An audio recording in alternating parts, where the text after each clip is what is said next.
What's up everybody, I'm Logan and this is Whirly Reviews, the YouTube channel where I geek out and talk shit about different forms of media. Today we're going to be doing my top 5 video games of 2020. Now I'm not saying that these are the best games overall, like, you know, everything else was just dog shit. No, these are the best games that I played. At number 5 is Marvel's The Avengers. Now when this game was announced, I was very interested. You know, the Spider-Man game was amazing in 2019. Like, I love that game. It was probably one of my favorites behind Resident Evil 2 Remake. The beginning of the game is really badass.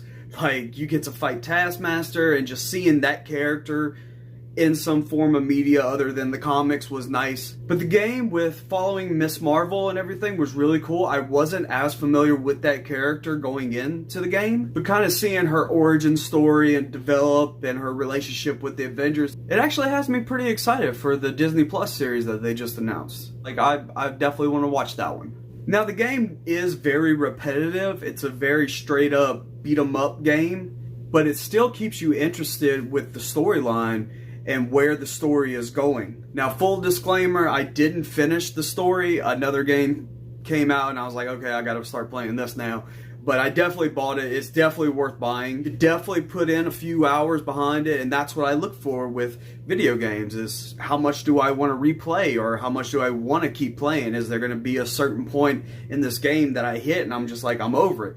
And this game was definitely not that. At number 4, it is Mortal Kombat 11 Aftermath. I was not expecting them to add on to the story of MK11. I thought it was just going to be, you know, Mortal Kombat 11 with some DLCs or, you know, new skins, new fatalities. Now, I really enjoyed the MK11 story. It was really cool dealing with time and everything. And I mean, as far as characters go, I mean, you got Spawn up in there. You got Keith David coming back to do the voice from the animated series, which was really, really cool, you know, like hearing Spawn. They also have Rambo as a DLC now. I have not gotten that one. I'm not a huge Rambo fan. I mean, I like Sylvester Stallone. So RoboCop is in this game as well, and that was really cool because, you know, grew up watching RoboCop. Looking back, I probably shouldn't have been watching something like that. That's probably why I'm so fucked up.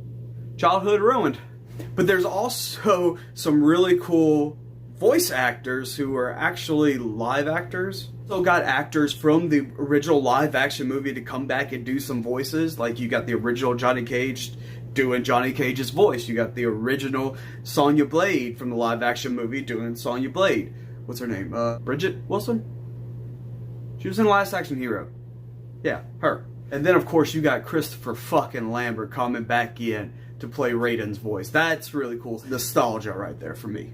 Okay, so at number 3, we have Spider-Man Miles Morales. Now, when this game was announced, I was really excited. Like I said, I love the Spider-Man game from 2019.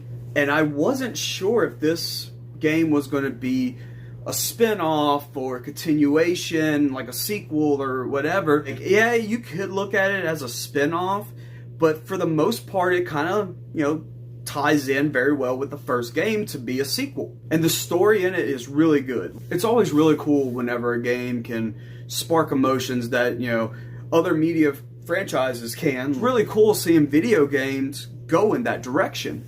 And then the gameplay is pretty much identical to the first Spider-Man game, like as far as like how you maneuver, how you fight and everything, swinging from buildings and whatnot. Like, you could tell like they went to depth with these characters to even make it where their movement is different from each other. The only complaint I would have about this game is the villains. There's not as many classic Spider-Man villains. Like, there is one big one in this game that you fight multiple times, and I wish they would have put more of Spider-Man's classic villains. Like, Peter Parker's not in the city when this story happens, and like maybe some of these villains are like, well, this guy's new, we could probably take him out. He doesn't have the experience as the other one. But still, all in all, like, damn good game. Okay, and at number 2 is Resident Evil 3. Holy shit, did I like this game. I understand people's hatred and frustration towards this game. I get that people wanted something like what they did with Resident Evil 2. This one really does go in a whole different direction as far as the story goes. And it does have elements from the original game, but for the most part, this is a whole new experience with Resident Evil 3. yeah, I mean, you get to fight Nemesis. You're in Raccoon City. You go underground. There are a couple big things from the original they left out. Main one being the clock tower, which is kind of swapped out for the hospital scenario, which is actually a pretty good area if you want to farm points to get infinite ammo. As far as the look and feel of this game goes, like, I loved it. Like, yeah, it looks like the Resident Evil 2 remake, because, I mean, yeah, it's the Resident Evil 3 remake. I mean, both of these stories happen with, you know, in the same amount of time in the storyline. The first half of Resident Evil 3 actually takes place before Resident Evil 2, and then the second half of Resident Evil 3 takes place after Resident Evil 2. And it's really cool how there are certain things in the game that tie into the Resident Evil 2 remake that make it make sense. Really, really, really appreciated that from Capcom. That was pretty cool. I love whenever they do stuff like that. You could definitely farm points in the hospital area that they added into this game. I did, so I could unlock infinite ammo weapons, and that is what really made me want to replay the game. Like, it's like, okay, I got an infinite shotgun. All right, I'm going to play this game again. In fact, it got to the point one day where I was like, okay, I have to take a break from this. And before I get to my number one pick for favorite video game of 2020, I have to talk about the biggest disappointment for me. And I know I'm going to get shit for this. But that is Death Stranding. And this sucks because I was really excited for this game. I love Norman Reedus. I love him in the Boondock Saints.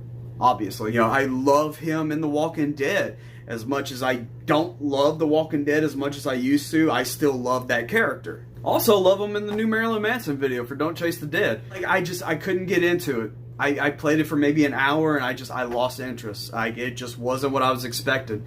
And the hype was real for me because the Bring Me the Horizon video for Ludens was part of the game, you know, that song was part of the game. You know, you see scenes from the game in the music video. I was excited, and unfortunately I ultimately was let down. But now it's time for my number one pick of 2020.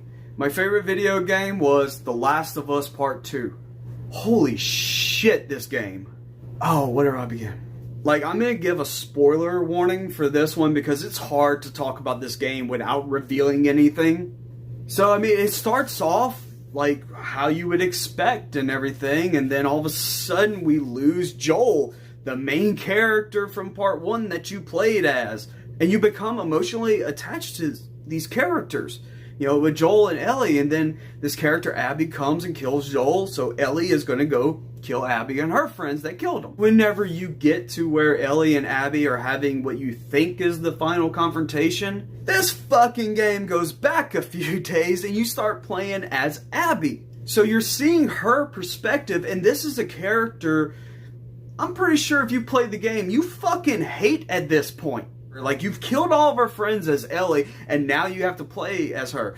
But by the end of it, holy shit, that was an emotional roller coaster. Like, fuck! When you get to the confrontation, again, from Abby's point of view, you don't know which character you want to root for. You know, like, you know, I don't want Ellie to die because, yeah, she is the main character of the series, you know, in Part 1 and Part 2. But I also don't want Abby to die because I've seen her story from an emotional level, and I kind of get it. And also, it had a very good return to horror. Like, this game did horror better than Resident Evil 3 did. And if you don't agree with me, just go look up videos of the Rat King. God, I hate that fucking thing. You want to talk about panic attacks during the game? Like, holy shit, that motherfucker. The only negative thing I really have to say about this game is, like, the ending kind of drug out. Like, it could have ended whenever Tommy goes to Ellie and is like, you know, I know Abby's alive and you didn't keep your promise and I'm pissed now. I think the game should have ended right there. That way it's like a big cliffhanger, like, oh shit, now Ellie and Tommy are at odds with each other. Like, what's going to happen next? Of course, it does end on a very emotional cliffhanger, you know, like what happens next? But I think it would have been better.